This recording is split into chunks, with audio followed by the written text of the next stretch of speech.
آپ اگر مجھے پوچھیں کہ آپ نے اتنی عزتیں کیسے پائی ہیں تو میں آپ کو راز بتاؤں کہ یہ میری ماں کی دعائیں ہیں. میں آپ کو راز بتاؤں یہ میرے باپ کی سحری کے سجدوں میں بہنے والے آنسو ہیں. میں بتاؤں کہ یہ میرے اساتذہ کی شفقتیں ہیں، میرے مرشد کی نگاہ ناز ہے. لیکن میں آپ کو یہ راز آج بتانے لگا ہوں کہ آج اگر میں عزت کی اس مسند پہ بیٹھا ہوں تو میں نے طلباء کی خدمت کی ہے. جب یہ سوئے ہوئے ہوتے تھے تو میں ان کی لیٹرینیں صاف کیا کرتا تھا. آج اللہ نے مجھے ان بچوں کے قدموں کے صدقے سے عزتیں دی ہیں. یہ حافظ قرآن بچے، یہ طلباء، یہ اللہ کے مہمان ہیں. صحیح حدیث میں آتا ہے کہ طالب علم کے پاؤں تلے اللہ کے نوری فرشتے پر بچھاتے ہیں، جن پر رحمتیں اترتی ہیں، جن کے نیچے فرشتے بھی پر بچھا رہے ہیں. تم نے ان پہ بم گرائے اور انسانیت خاموش ہے. ہمارے استاد فرماتے تھے کہ ایک دارالعلوم تھا، وہاں طلباء پڑھتے تھے. تو یہ بچے ہوتے ہیں، بالخصوص حفظ کی کلاس کے بچے، چھوٹی عمر کے ہوتے ہیں، اور اس عمر میں بچوں کی شرارتیں، بچوں کی اٹکیلیاں، یہ ان بچوں کے بچپنے کا حسن ہے. بعض لوگ ہمارے پاس آتے ہیں کہ یہ بچہ شرارتیں بہت کرتا ہے، دم کر دیجئے. تو میں کہتا ہوں یہ شرارتیں ہی تو ان کی عمر کا حسن ہے. جب بڑے ہو جائیں گے تو یہ سنجیدہ ہو جائیں گے. وہ ایک شاعر نے کہا تھا مجھے اچھا نہ لگا بچوں کا جوان ہونا. جب چھوٹے ہوتے ہیں تو ان کی شرارتیں ان کا حسن ہوتا ہے. تو وہ سکول میں پڑھتے ہوں، وہ جامعہ میں پڑھتے ہوں، یا وہ کسی فیکٹری میں وہ معصوم بچے کام کرتے ہوں، کسی ڈھابے پہ چائے بیچتے ہوں، تو ان کی طبیعت میں وہ شرارتیں ضرور ہوتی ہیں. یہ ایک بچوں کے بچپن کا حسن ہے. تو وہ بچے تھے اور شرارتی مزاج تھا، اور ایک شخص ان کی خدمت کیا کرتا تھا.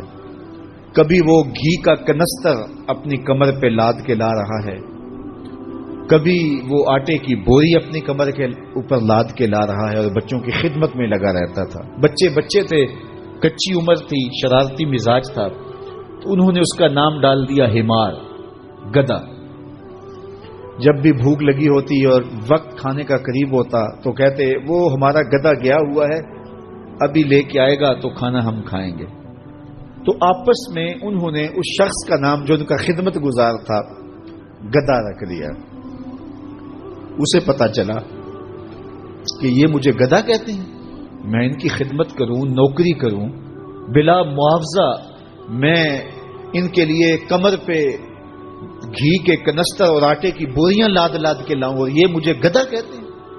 اس نے چھوڑ دیا اور گھر چلا گیا. رات پڑی، سویا، مقدر جاگے. کیا دیکھتا ہے؟ حشر کا منظر ہے، اور وہ طالب علم ہیں، انہیں جنت کا حکم ہوتا ہے. تو وہ اڑ جاتے ہیں اور ضد کرتے ہیں اور اٹکیلیاں کرتے ہیں، نہیں ہم نے جنت میں نہیں جانا جب تک ہمارا گدھا ساتھ نہیں جائے گا. یہ اٹھا اور آنکھوں میں آنسو تھے اور دوڑتا ہوا مدرسے آیا. کہا تم مجھے گدھا کہو، حمار کہو، کوتا کہو، میں نوکری تمہاری ہی کروں گا، کیونکہ تم اللہ اس کے رسول کے پیارے ہو. کتنے خوش نصیب ہیں وہ ماں باپ جن کے بچے حافظ قرآن بنتے ہیں. آپ کو پتا ہے قیامت کے دن حافظ کا تو جو مرتبہ ہوگا وہ ہوگا ہی ہوگا. حافظ قرآن کے والدین کے سر پہ نور کا تاج رکھا جائے گا. میں ایک دن جامعہ میں آیا تو رات کا پچھلا پہر تھا اور لائٹیں بھی آف تھیں. تو مجھے قرآن پڑھنے کی مسجد کے ہال سے آواز آ رہی تھی. تو میں رک گیا اور جا کر کے دیکھا تو مجھے کچھ دکھائی نہ دیا. خیر میں نے لائٹیں جلائیں تو پھر بھی مجھے کوئی بچہ بیٹھا نظر نہ آیا جو قرآن پڑھ رہا ہو. لیکن جس سمت سے آواز آ رہی تھی میں اس سمت بڑھا. تو میں جب آگے گیا تو دیکھا کہ ایک بچہ سویا ہوا قرآن پڑھ رہا ہے. ان کے تو خوابوں میں بھی قرآن ہوتا ہے. یہ تو جنت کی چڑیاں ہیں. حضور نے فرمایا اللہ اس شخص کے چہرے کو تر و تازہ رکھے جس نے میرے سے کوئی حدیث سنی، پھر جیسے سنی اس کو ویسے آگے پہنچا دیا. اور آقا کریم نے فرمایا بعض بات سنانے والا اس پر اتنا پہنچ کے عمل نہیں کرتا جتنا پھر سننے والا اس کے اوپر عامل ہو جاتا ہے. تو جب حضور نے دعا دی ہے کہ اللہ اس شخص کے چہرے کو تر و تازہ رکھے جس نے میری حدیث کو، میرے فرمان کو سنا اور ایسے ہی آگے پہنچا دیا، تو پھر موت کی سختیاں بھی اس کے چہرے کی تر و تازگی ختم نہیں کر سکتی. پھر قبر کے لمحے بھی اس کے چہرے کی تر و تازگی کو ختم نہیں کر سکتے. حشر کے دن لوگوں کے چہرے مرجھائے ہوں گے، جس کو رسول اللہ کی دعا ہے اس کا چہرہ اس دن بھی تر و تازہ ہو. تو حضور علیہ الصلوۃ والسلام کے فرامین کو سننا، دیکھیے جو تفصیلی علوم ہیں ان کو حاصل کرنا، سیکھنا یہ ہر ایک کے لیے فرض نہیں ہے، لیکن جو ضروریات دین ہیں ان کو سیکھنا یہ فرض عین ہے. یہ ہر ایک کے اوپر فرض ہے. اگر کوئی نہیں سیکھتا تو وہ گنہگار ہے. اور اس میں نماز کے مسائل ہیں، روزے کے مسائل ہیں، حج کے مسائل ہیں، زکوٰۃ کے مسائل ہیں. اگر کاروبار کرتا ہے تو بیع و شراء کے مسائل ہیں، اور کفر اسلام کی ضروری باتیں ہیں کہ کفر کیا ہے، اسلام کیا ہے. تو یہ ساری ضروری چیزیں جو ہیں ایمانیات سے جو تعلق رکھتی ہیں، ان کا سیکھنا جو ہے ضروری علوم کا یہ ہر ایک کے اوپر فرض ہے.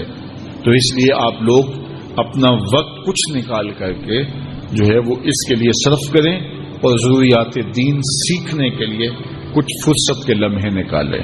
لوگ کتنے طویل ڈپلومے کرتے ہیں، کاروبار سیکھتے ہیں، کن کن علوم میں مہارت ہے جو ہمارے لیے بالکل غیر ضروری ہے. کسی نوجوان کے پاس بیٹھ جاؤ نا تو وہ تمہیں بتائے گا کہ کس کرکٹر نے کس میچ میں کتنے سکور کیے تھے. لوگوں کی یہاں تک معلومات ہیں. اور وہ 15 سال پرانا میچ ہے، اس کے اندر کس نے کتنے آؤٹ کیے تھے، کتنی وکٹیں لی تھیں، کتنے جو ہے وہ اس نے سکور کیے تھے، اور اس کی پوری زندگی کے سکور کتنے ہیں، کیسی کیلکولیشن ہے، اور کس قدر لوگوں کا پکا حساب ہے. یہ وہ چیز ہے جس کا نہ دنیا میں فائدہ نہ آخرت میں فائدہ، لیکن دلچسپی ہے نا. جس چیز سے دلچسپی ہو تو وہ چیز خود بخود ازبر ہوتی چلی جاتی ہے. دلچسپیاں انسان کو جو ہے وہ کسی چیز کو یاد کرنے میں مدد دیتی ہیں. ایک عرب شیخ کہہ رہا تھا کہ ہم ماضی میں پڑھتے تھے کہ ہمارے اسلاف، ہمارے بزرگ ایک رات میں پورا قرآن ختم کر لیتے تھے. تو وہ کہتا ہے میں سوچتا تھا کہ ساری رات قرآن بندہ پڑھتا رہے تو کس طرح ممکن ہے. تو کہتا ہے میں اپنے بچوں کو دیکھتا ہوں کہ وہ جو ہے وہ موبائل کے ساتھ لگے رہتے ہیں، اور فجر کی اذان ہو جاتی ہے تو وہ تب چونکتے اچھا رات گزر گئی. تو میں کہتا ہوں نوجوان کی دلچسپیاں کچھ اور ہیں، اور وہ بھی اس شغف کی وجہ سے ایسا کھبا کہ رات گزر گئی اور اس کو پتہ ہی نہ چلا. تو جن کو قرآن کا نشہ ہو گیا تھا ان کی ساری راتیں